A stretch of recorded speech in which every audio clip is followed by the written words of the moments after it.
आहे साहेब बसा खाली.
ये जो अभी मेरे पीछे जो चालू है वो आदर्श बैंक का और बहुत सारी संस्थाओं का घोटाला है।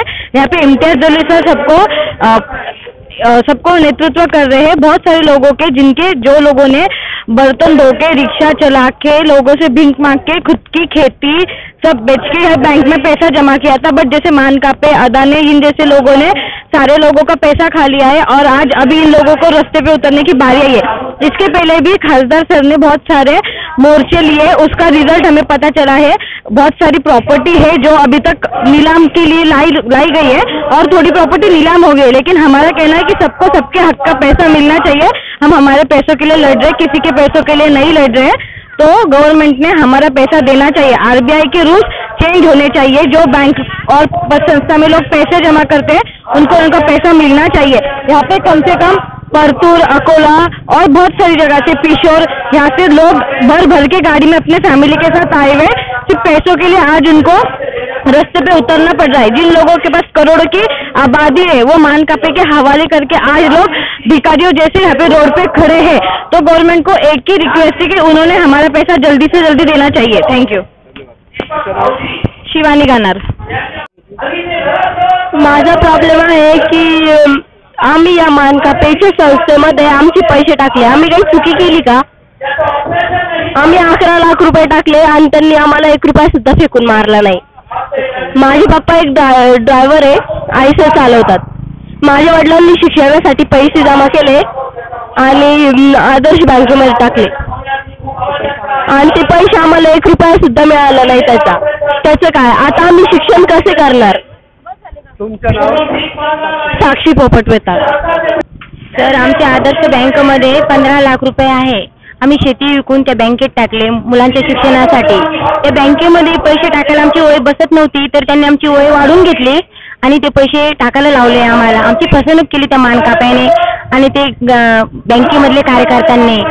तर आमची आता अशी परिस्थिती की पूर्ण शिक्षणासाठी 1 रुपया, माझा नवरा हार्ट पेशंट आहे सर, त्यांचे ऑपरेशन सांगितलं डॉक्टरने, तर त्याच्यासाठी सुद्धा पैसे नाही आणि लोकांकडे पैसे न जाता लोक सुद्धा आम्हाला पैसे देत नाही आहे. म्हणतात तुमच्याकडे बरेच पैसे आहेत, तुम्हाला कसे पैसे द्यायचे? तर त्यांना काय सांगायचं आता? आमच्याकडे शेतही नाही आहे आणि कशाचेही पैसेही नाही आहे. आता खूप परिस्थिती बेकार झाली आहे. त्या मानकाप्याने आम्हाला भीक मागायची वेळ आणली आहे सर. त्या मानकाप्याला काहीतरी, त्याला काही लोकांची क्यू येत नाही आहे. धन्यवाद. सर, माझे मिस्टर ड्रायव्हर आहे, त्यांनी 1 रुपया करून सनी आम्ही 11 लाख रुपये बँकेमध्ये टाकले होते आणि ते आमचे बँकेमध्ये अडकलेले आहे. ते माझे शेती विकून 10 लाख रुपये मानकाप्याच्या बँकेत टाकलेले आहे. मला मुलं काही नाही आहे, मी अपंग स्त्री आहे. म्हातारपणाच्या आधारासाठी मी ते पैसे टाकलेले होते. माझी किडनी खराब आहे. मला ते पैसे आणून सनी ते उपचार चालत होता. आता सगळंच बंद झालं. आता भाजीपालाचे व्यवसाय करावा लागू राहिला. तेही माझ्याकडून वजपाचं उचलले जात नाहीये. दुसऱ्याची आडोपडीनं, दुसऱ्याच्या मदतीनं ते काम करावं लागतं. मला असं राहिलं नाहीये. दिलीप विठ्ठलराव काथार, राहणार चिंचोली लिंबाजी, तालुका कन्नड, जिल्हा औरंगाबाद. माझी आदर्श बँकेमध्ये माझी शेती विकून मी माझ्या मुलाबाळांच्या शिक्षणासाठी 25 लाख रुपये ठेवले होते. तर त्यांनी अजून पैसे दिले नाही आणि आम्ही आता काय करावं हा आमचा प्रश्न आहे. मुलींचं लग्न आहे, मुलांचं लग्न आहे, शिक्षण आहे अजून. तुमचे पास पावते वगैरे काय आहे का? हा पावते आहे ना 5. धन्यवाद.